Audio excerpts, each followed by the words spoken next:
All right, guys, so the Browns schedule came out a few days ago. So instead of a Q&A this Friday, I'm going to be going over the schedule. We're going to play the schedule game, and we're going to talk about how this schedule lays out and what it means for the Browns this upcoming season. Let's do this.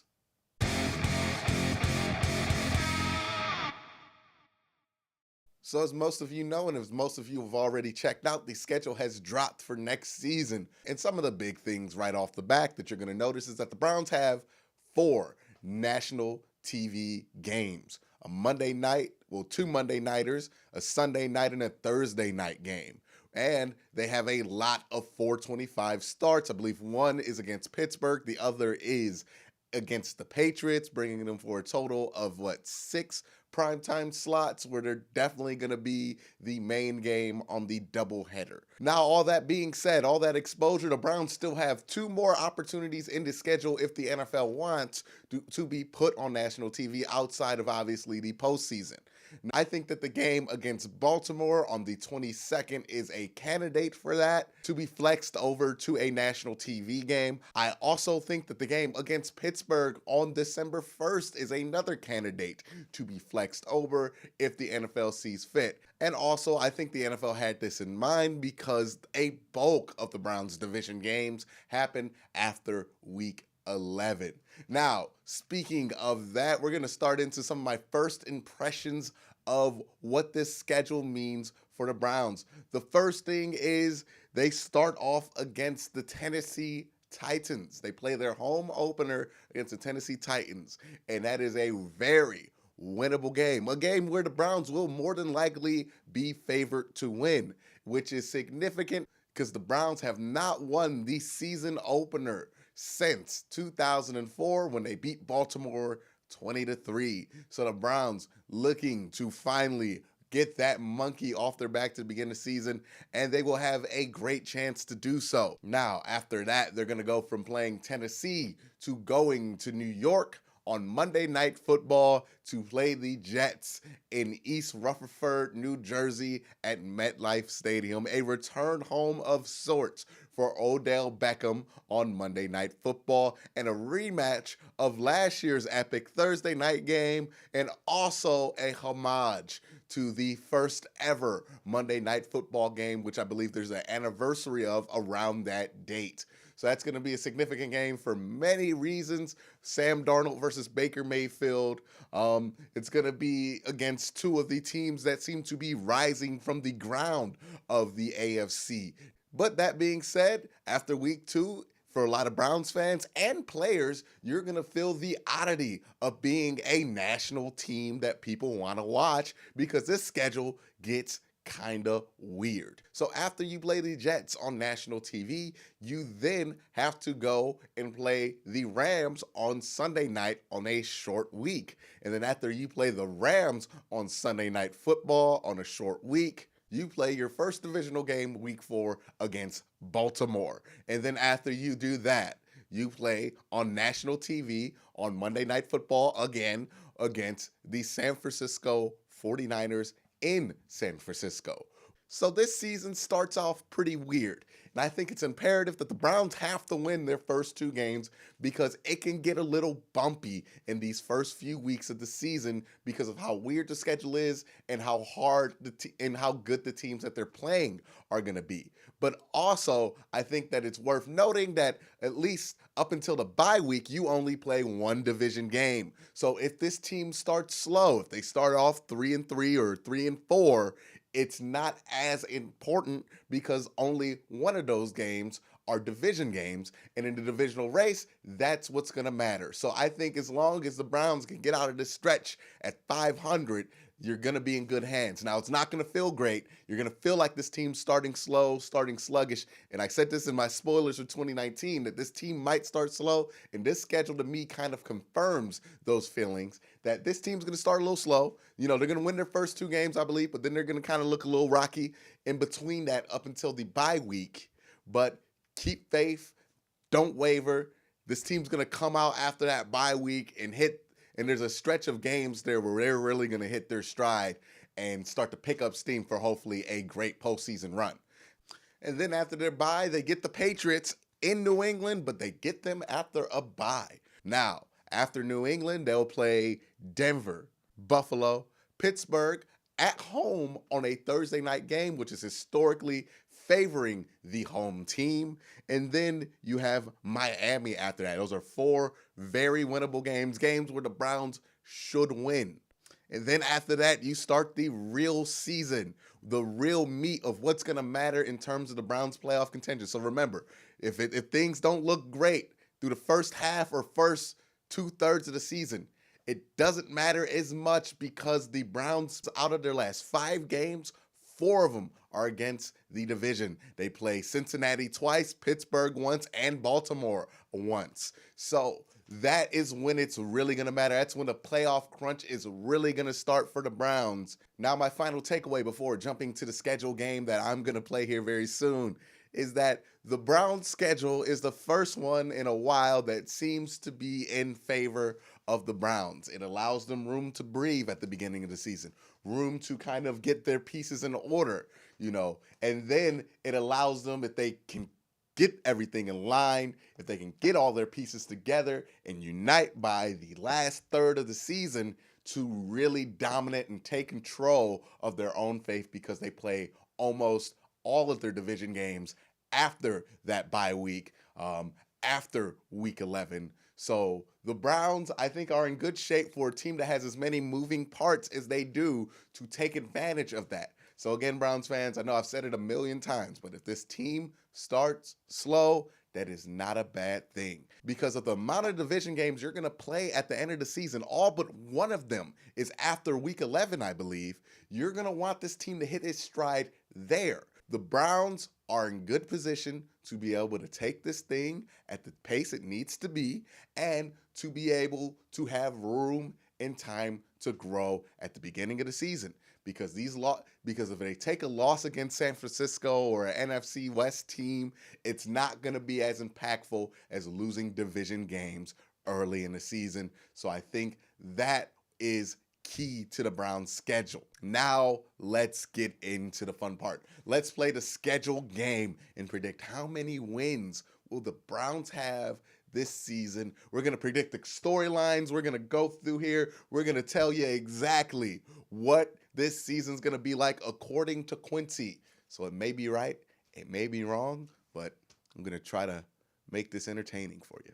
All right, guys. So week 1 against the Tennessee Titans, the Browns are going to win by 14 points and take home that first opener W that they haven't had in such a long time. And we're going to rejoice as Browns fans. We might even re-break open the beer cans, because it's been too damn long since we've won that stupid opener. All right, so week 2 against the Jets, the Browns offense is going to show out in a shootout, surprisingly, against the Jets. And they are going to win by 10 points. Now, in week 3, the Browns are going to keep LA to 17 points. The defense is going to show up and show out. After the offense showed out on Monday Night Football, the defense is going to show the nation what they're capable of on Sunday Night Football against the NFL's presumably best offense in LA.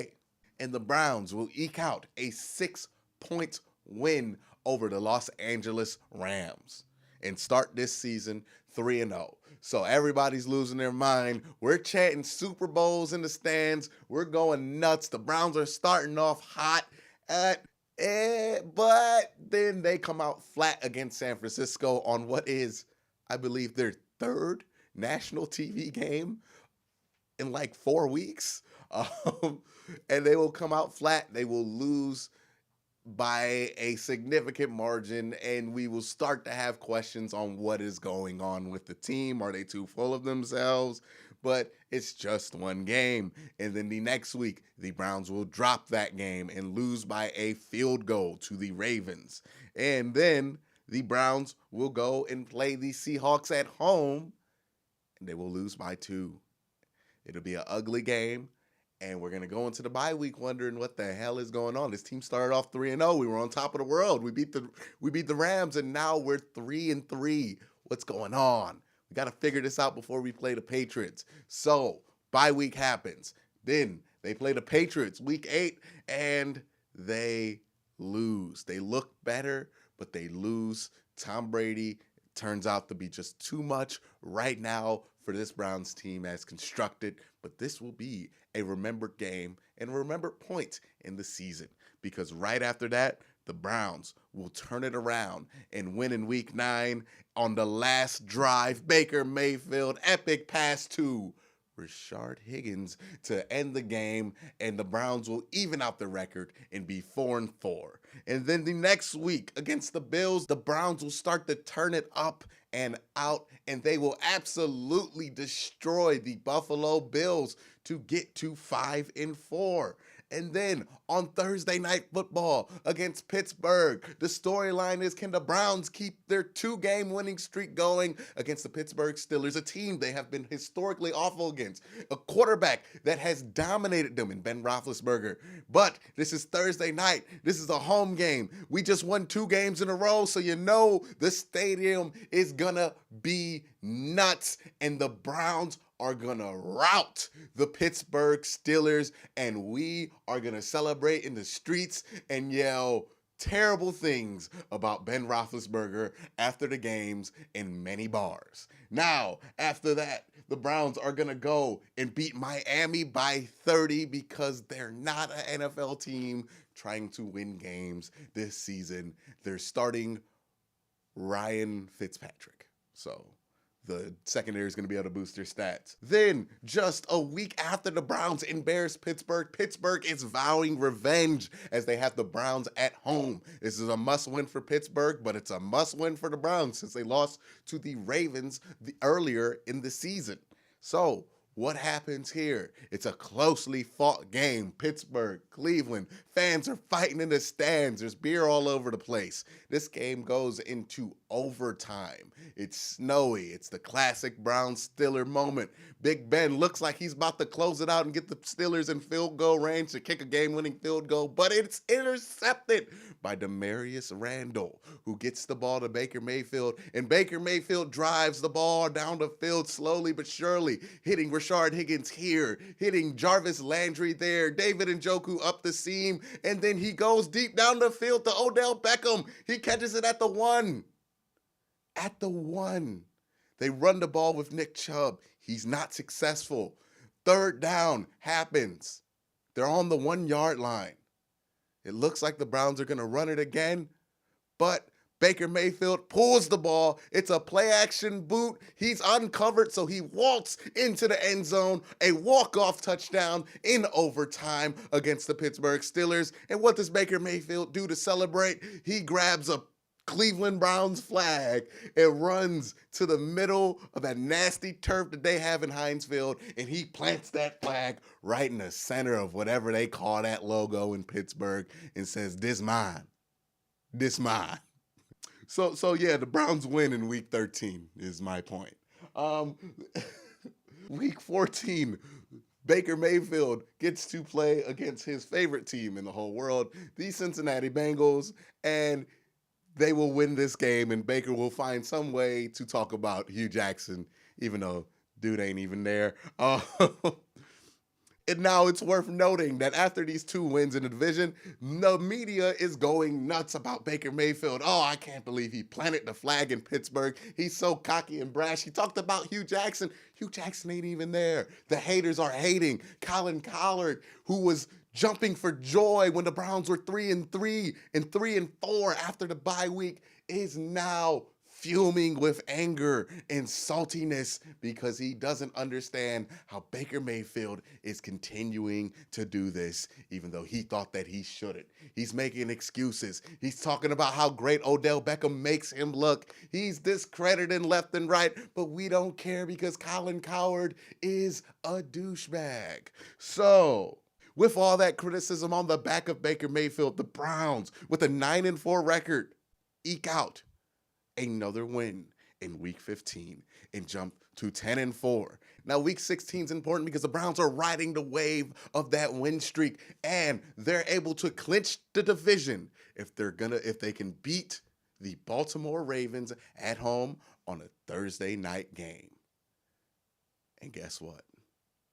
The Browns beat the Ravens, clinch the division at home. The crowd goes wild. They're excited. We're high-fiving anybody in sight, and we're buying playoff tickets already. We have clinched the division. We have clinched the home playoff game, and we are pretty damn sure we can get a first round bye, but we might not even want it because we've been so damn hot. Okay. Week 17 comes around. The Browns have everything clinched, and the big storyline in the media is, should Baker Mayfield play? Of course he shouldn't. He has nothing to gain by playing. They already clinched everything. It's just a game against the Bengals, but that's where Baker Mayfield says, no, you're wrong. You're wrong, because Baker just likes going against the Bengals and crushing their fans' hearts, and he won't let himself be benched. He tells Freddie, my ass, I'm sitting the bench. I'm going to play. And he puts up ridiculous numbers against the Cincinnati Bengals, which clinches Baker Mayfield's MVP title that he's going to win this season, because the Browns are going to finish 12-4, the hottest team in NFL, the team nobody wants to play in the playoffs. And Baker Mayfield's going to be the MVP, and this is going to be how the 2019 season will unfold, according to me. Hope you guys enjoyed that.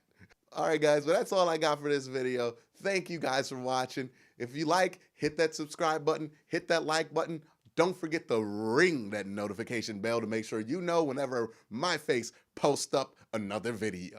And if you have a buck or two to spare, please, please, please consider to giving to the Patreon listed below. If you give to the Patreon, you get to be on this cool little ripoff of the ESPN ticker throughout the bottom of all of my videos. So that's pretty cool, right? That's worth $1 a month. I'd pay $12 a year for that. You should. But seriously, guys, I appreciate any donation of any size. You help keep the lights on. You help make this a more sustainable thing, and you help me be able to post out as many videos as possible for you guys to fill that NFL/Browns need in your heart, because I know you're excited. I'm excited. I've been excited this whole damn video. So again, guys, think about donating to that Patreon. Hit that subscribe button, hit that like button, ring-a-ling that notification bell, and don't forget to let me know in the comment section below what your crazy, wild schedule game prediction is going to be of the Browns this year. Now that you know the schedule, now that you can plan around it. All right, guys, thank you for watching. Hit that subscribe button. Have a great day.